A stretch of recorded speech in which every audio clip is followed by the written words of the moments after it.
179 tahun yang ke-15. Kita berada dalam bulan Muharram yang baru saja dirayakan. Jadi itu sebab kita mulakan tadi dengan lagu-lagu selawat. Kebetulan album itu baru dilancarkan sempena 1 Muharram oleh itu dia antara lagu Suara Dakni ataupun Azmi Manap pernah menganggotai kumpulan rock Barongan satu ketika dulu.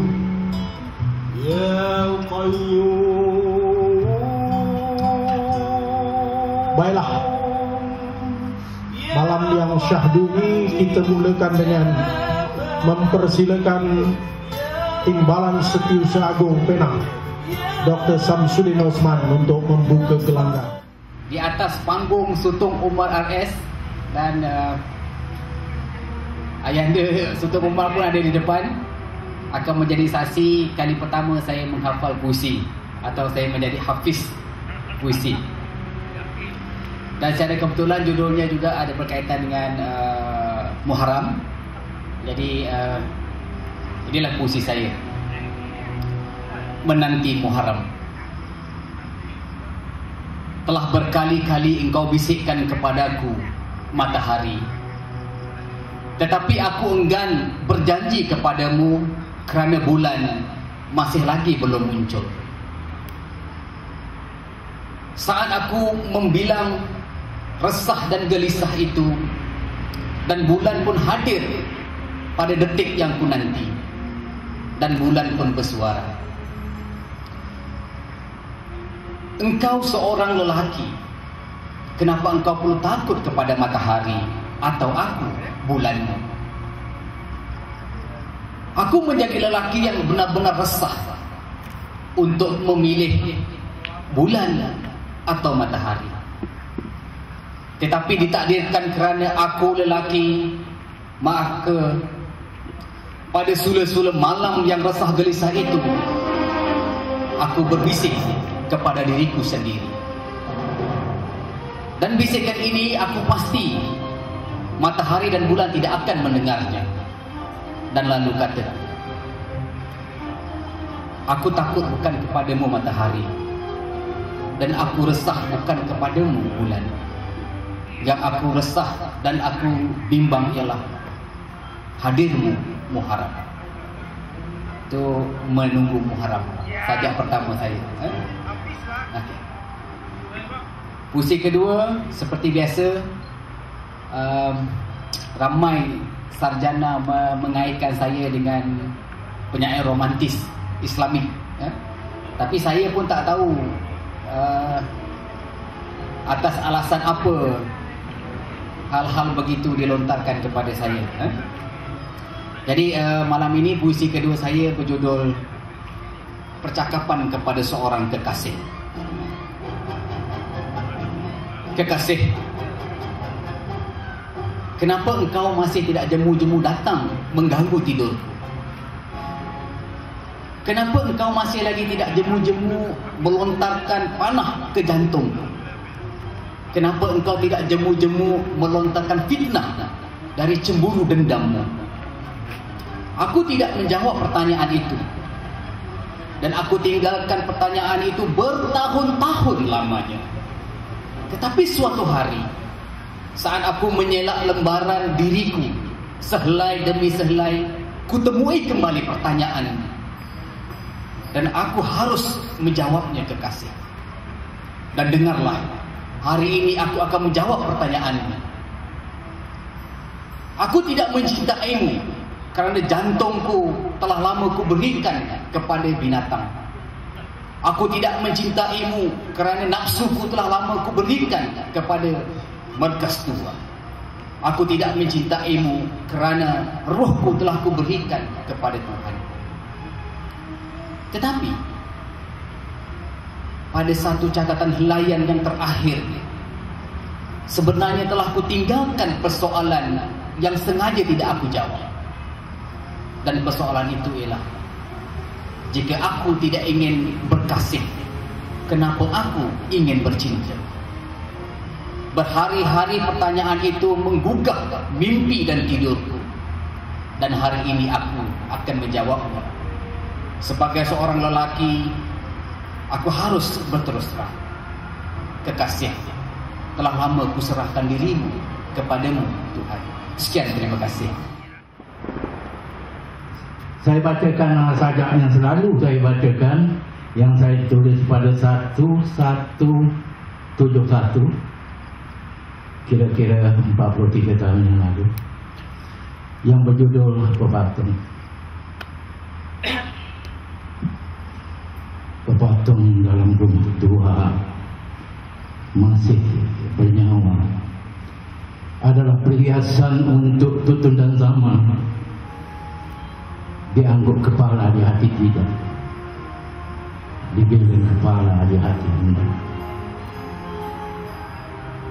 Pepatung hidupnya tanpa arti, bernapas dalam hati. Itu puisi yang terdapat di muka surat 1 antologi terbaru saya, Hidup Tak Selalunya Indah. Dan pada tahun 1972 saya menulis sebuah lagi puisi yang berjudul Anjing. Kebetulan saya menulisnya sewaktu mengikuti kursus pena untuk 12 hari di Kampung Pandan bersama Dr. Ahmad Razali. Biarlah kuda ditengkuk atau tumbuh di celah kerangkang, atau kaki patah teruk, depan atau belakang, masih jua berjalan di bakul-bakul sampah dan di lorong-lorong belakang, masih jua berkawan, masih jua ketawa pun ianya dalam bahasa hewan. Aku kira saudara adalah lebih baik dari anjing pun ia bernama hewan tak usah menjadi kucing. Ia memang kesayangan daripada menjadi manusia yang sepi, duka dan kesepian dalam keseorang. Terima kasih. Ini saja yang bentuk prosa, ciri mencari cinta. Us ni amun budak kecil ada ni nak nyapu tak boleh ni. Aduh, nak nyapu ni macam nak nyapu ni.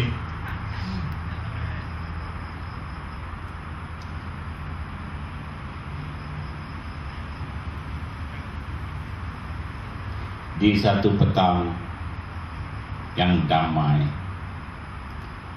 dalam puluhan kawan, ada seorang yang tertawan. Dalam puluhan ramai, ada gadis lupawan. Daku senyum padanya, dia senyum pada daku. Daku renung, dia tetap senyum. Dari kaki naik ke atas, aku berhenti. Dari atas, aku berhenti. Sampai atas, aku berhenti. Pandang. Dia terus memandang daku dengan senyum. Senyum, senyum. Ya, akulah lelaki perkasa yang idamannya, kata hatiku.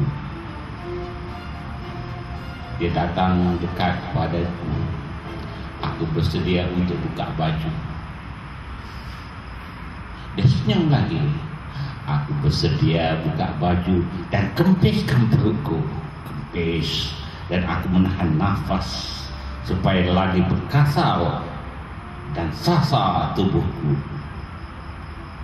Dia datang dekat padaku ke arah telinga. Aku pun bersedia untuk bau dan peluknya. Dia rapat. Aduh, hanya serempak. Aku rasa akulah yang paling hebat. Lagi angkat, ku buka buta dan ku tunjuk. Bayangkan tanpa bulu dada, dia terpesona. Aku fikir, dan dia dekat padaku dengan wajahnya yang senyum manis. Aku bersedia. Butang semua sudah aku buka untuk dia apa-apakan saja. Ya, aku lelaki perkasa. Dia pun berbisik padaku. Dan satu kata-kata hingga sekarang aku mencarinya. Katanya, Zik tuan tak tutup. Terima kasih.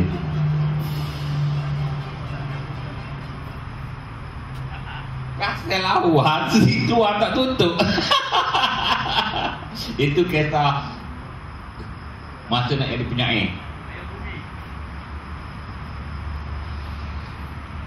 Kisah cinta yang seterusnya akan dibaca kemudian. Satu kisah yang ini yang masa dengan gadis Sarawak. Ini cerita saya tak nak baca. Sebab saya nak baca yang ini. Saya puji dia. Budak Sarawak, awak lawa. Dia pun terus bertukar wajah. Sebabnya lawa itu sombong. Lepas tu saya mengendahkan diri.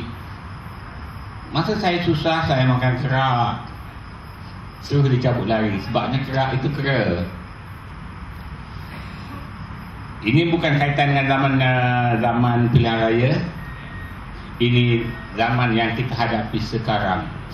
Saya hafal saja ini, tapi saya nak pegang. Tak cantik, tak pegang. Aku ada kuasa. Tutup mata. Tutup mulut. Tutup telinga. Aku ada kuasa, boleh buat apa saja. Tiada siapa boleh lawan. Siapa lawan, aku tawan.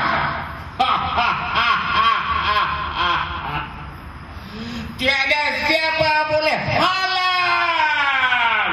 Siapa halang, aku palang. Tiada siapa boleh untung. Siapa untung, aku sokong.